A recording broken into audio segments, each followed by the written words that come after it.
Good morning students. तो बेटा हमारा लास्ट का जो लेक्चर था उसमें हमने पढ़ा था Faraday first law of electrolysis और वहां से हमने कुछ इंपॉर्टेंट फॉर्मूले ड्राइव किए थे। एक तो ये फॉर्मूला ड्राइव किया था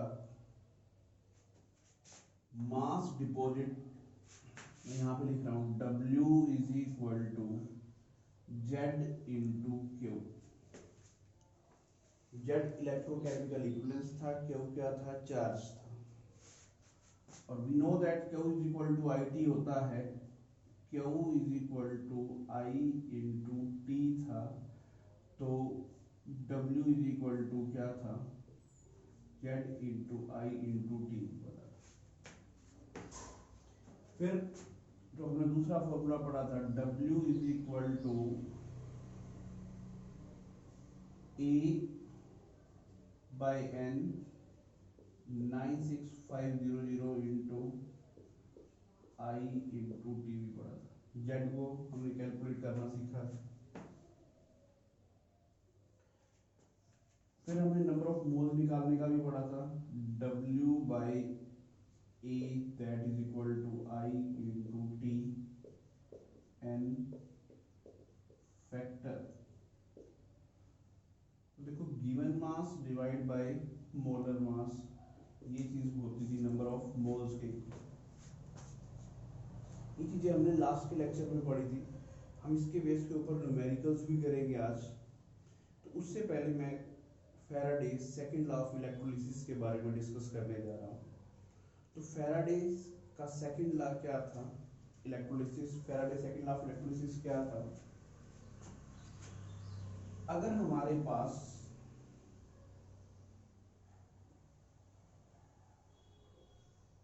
दो सॉल्यूशन हैं और उसको हमने क्या कर रखा है, सीरीज में कनेक्ट कर रखा है। फॉर एग्जांपल ये मैंने दो इलेक्ट्रोड ली,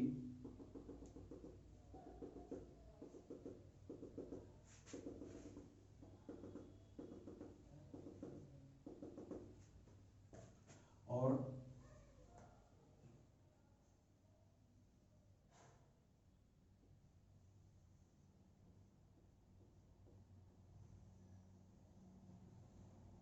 ये पॉजिटिव टर्मिनल है, ये नेगेटिव है।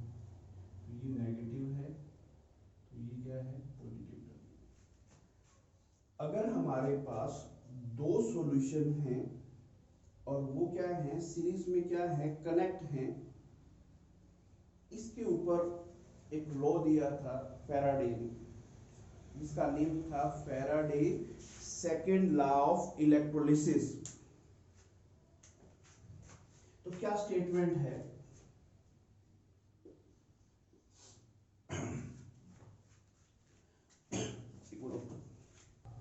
तो बेटा सेकंड लॉ ऑफ इलेक्ट्रोलिसिस क्या था फैराडे का, if the same charge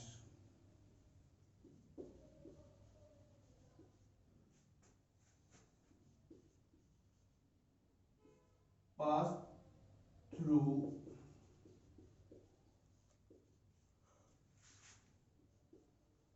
two different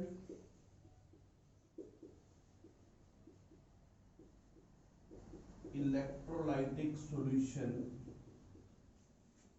if the same charge pass through two different electrolytic solution connected in series, अगर हमारे पास दो क्या हैं, डिफरेंट इलेक्ट्रोलाइट्स हैं और उसको हम क्या करते हैं, सीरीज के अंदर क्या कर रहे हैं, कनेक्ट कर रहे हैं, then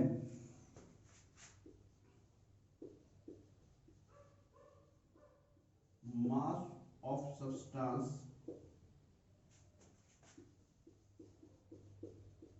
deposited at any electrode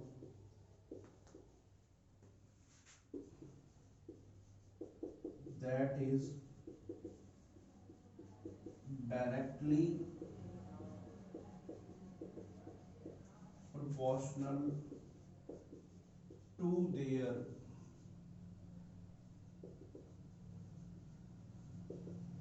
equivalent weight. I repeat again, क्या है ये सेकंड लॉ ऑफ इलेक्ट्रोलिसिस। अगर हमारे पास दो डिफरेंट इलेक्ट्रोलाइटिक सॉल्यूशन हैं, सीरीज में वो कनेक्ट हैं, तो जो कैथोड के ऊपर मास डिपॉजिट हो रहा है या जो एनोड लिबरेट कर रही है, तो वो जो हमारे पास क्या था, mass of substance deposited any electrode, जो मास डिपॉजिट हो रहा है किसी भी इलेक्ट्रोड पे, वो क्या है, उसके इक्विवेलेंट वेट की क्या है, डायरेक्टली प्रोपोर्शनल है। इसको हम प्रूव भी कर रहे हैं अभी।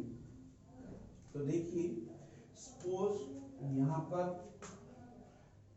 जो फर्स्ट इलेक्ट्रोड है वहां पर W1 मास डिपॉजिट हुआ एट फर्स्ट इलेक्ट्रोड और फर्स्ट इलेक्ट्रोलाइटिक सॉल्यूशन में, और जो हमारे पास सेकंड इलेक्ट्रोलाइटिक सॉल्यूशन है वहां पर कितना मास डिपॉजिट हुआ, W2। ठीक है, और हम यहाँ पे फैराडे फर्स्ट लॉ भी यूज कर रहे हैं। तो देखो W1 इज इक्वल टू क्या होगा, बोलो क्या होगा, Z1 इंटू Q1 होगा। Z1 क्या है, इलेक्ट्रोकेमिकल इक्विवेलेंस, Q1 क्या है, चार्ज। W2 किसके इक्वल होगा, Z2 इंटू Q2, उसका इलेक्ट्रोकेमिकल इक्विवेलेंस और चार्ज। अब हम यहाँ पे बात कर रहे हैं same charge, means Q1 is equal to क्या है, Q2 है।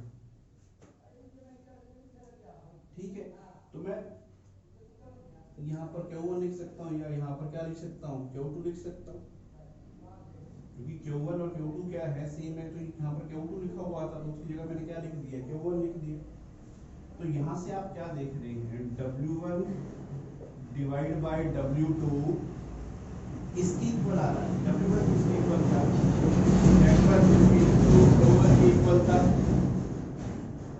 देखो मैंने क्या किया, W1 डिवाइड बाय W2 किया। W1 किसके इक्वल था, Z1 इंटू Q1। ठीक है, और Z2 किसके इक्वल था, और W2 किसके इक्वल था, Z2 into Q2।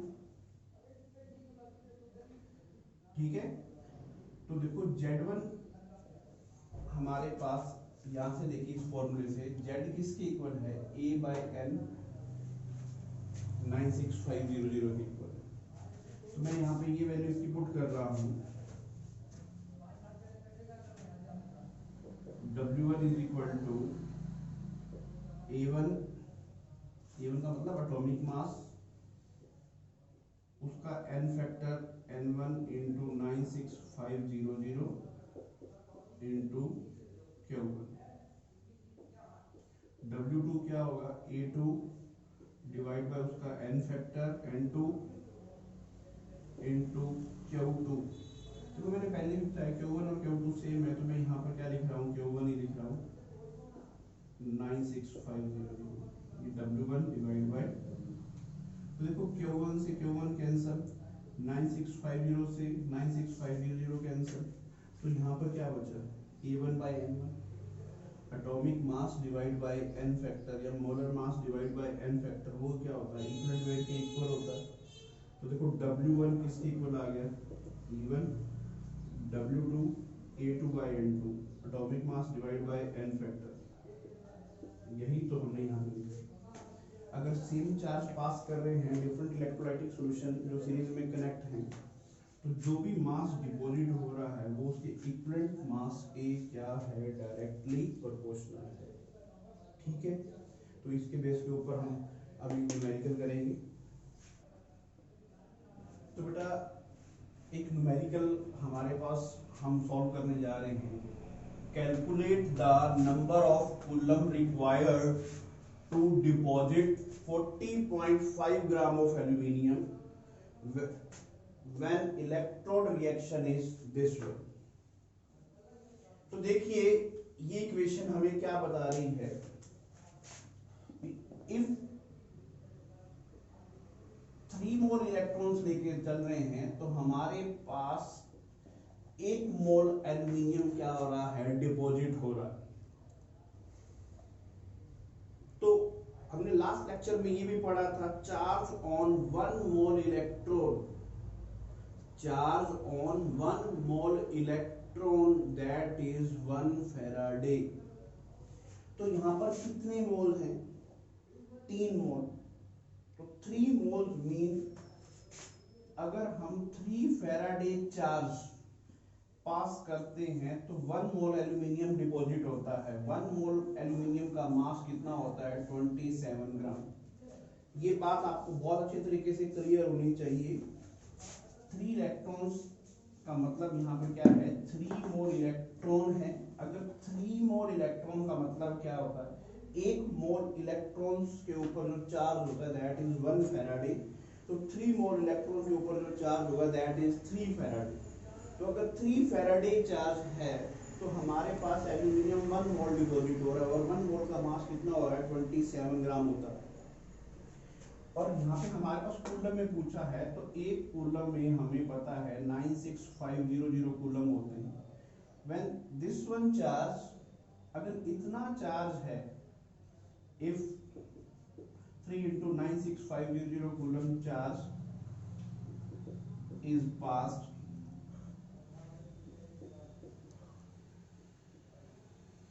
through the solution, then aluminium deposit कितना हो रहा है, 27 ग्राम। ठीक है ना। हम इसको उल्टा भी लिख सकते हैं, हमारे पास मास दे रखा है कि इतना मास डिपॉजिट कब, इतना मास डिपॉजिट के लिए कितने कूलम चार्ज की क्या है रिक्वायरमेंट है। तो इसको ऐसे लिख दें, 27 ग्राम mass is deposited when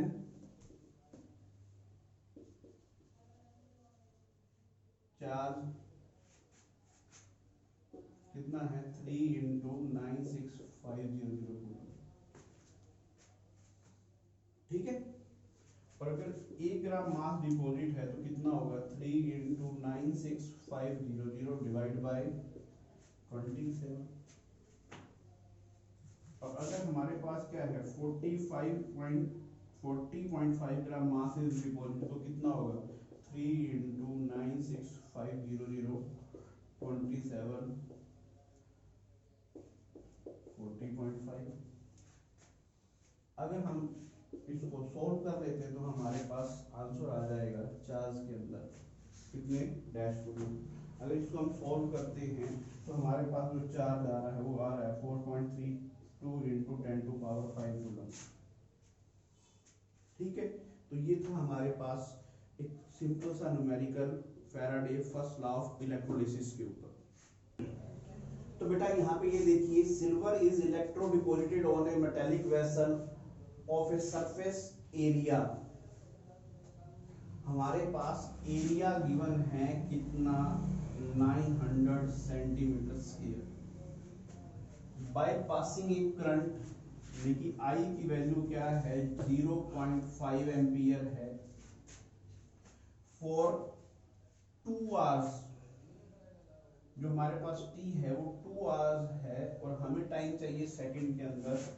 तो देखो 2 into 60, तो 1 घंटे के अंदर 60 मिनट्स होते हैं और 1 मिनट के अंदर क्या होते हैं, 60 सेकेंड्स होते हैं। तो इतना हमारे पास टाइम आ गया ये सेकेंड्स के अंदर। ठीक है जी। Calculate the thickness of silver deposited. हमें ये कैपिटल टी मान लेता हूं मैं, क्या है thickness,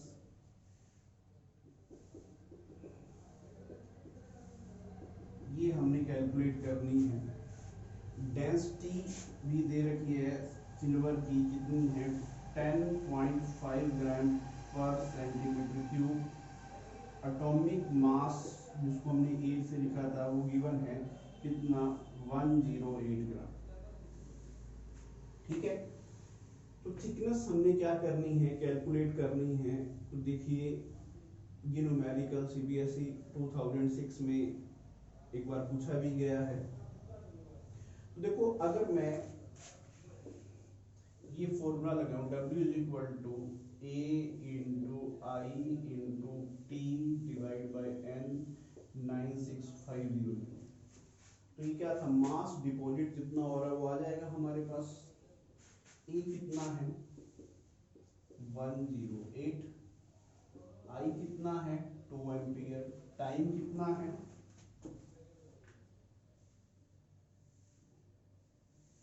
2 into 60 into 60, N factor silver के लिए 1 होता है 96500। ठीक है जी, तो ये हमारे पास क्या आ जाएगा, मास डिपॉजिट आ गया। ठीक है, तो यहाँ से जो भी मास डिपॉजिट आया है हमारे पास W, अब यहाँ से हमने क्या करनी, क्या आएगा आंसर, ग्राम में आएगा।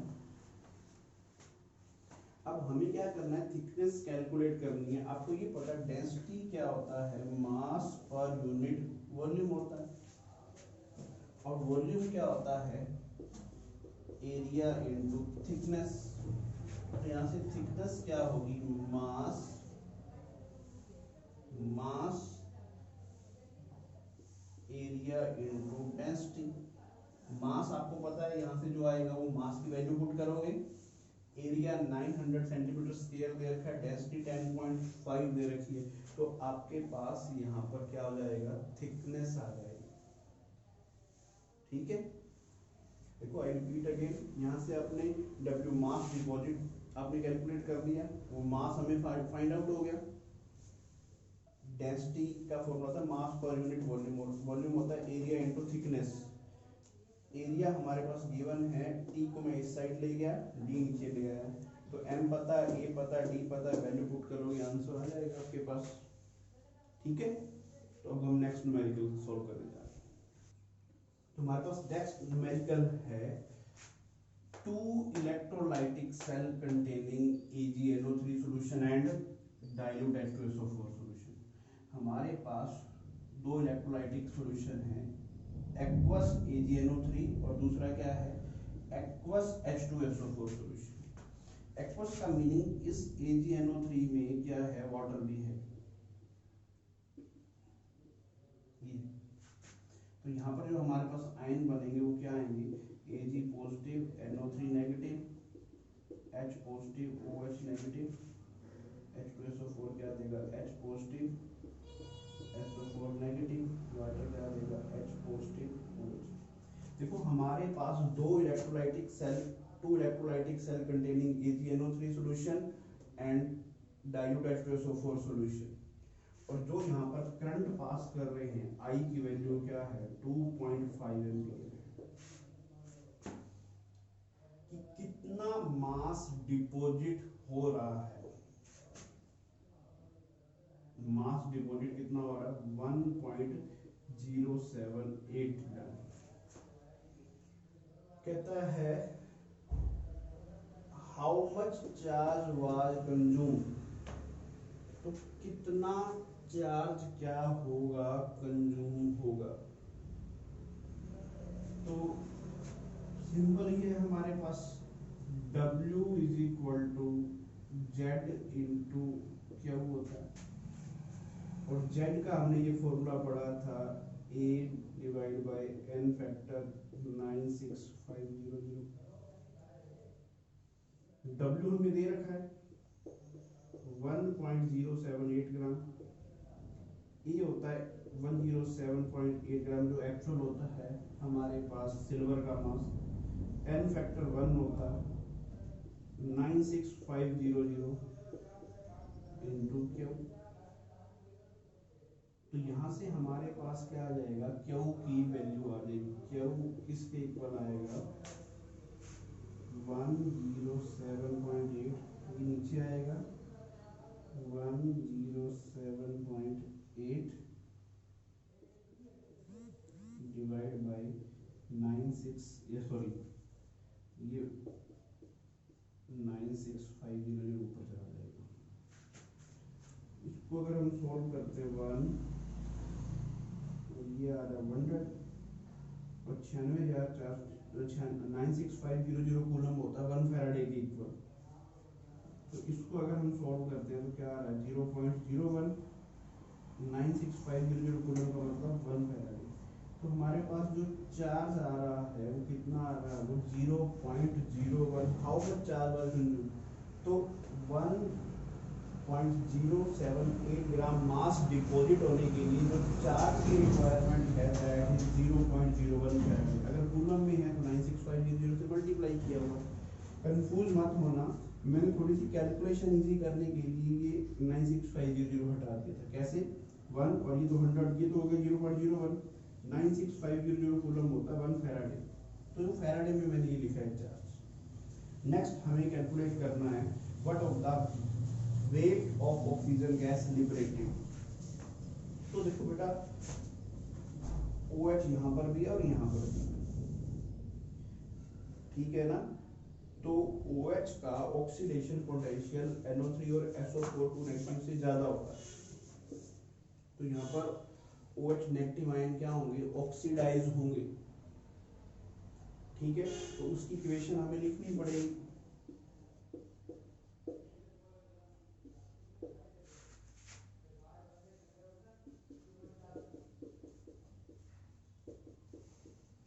कितना चार्ज रिक्वायर हो रहा है 2 फैराडे, ठीक है ना। तो ये 2 फैराडे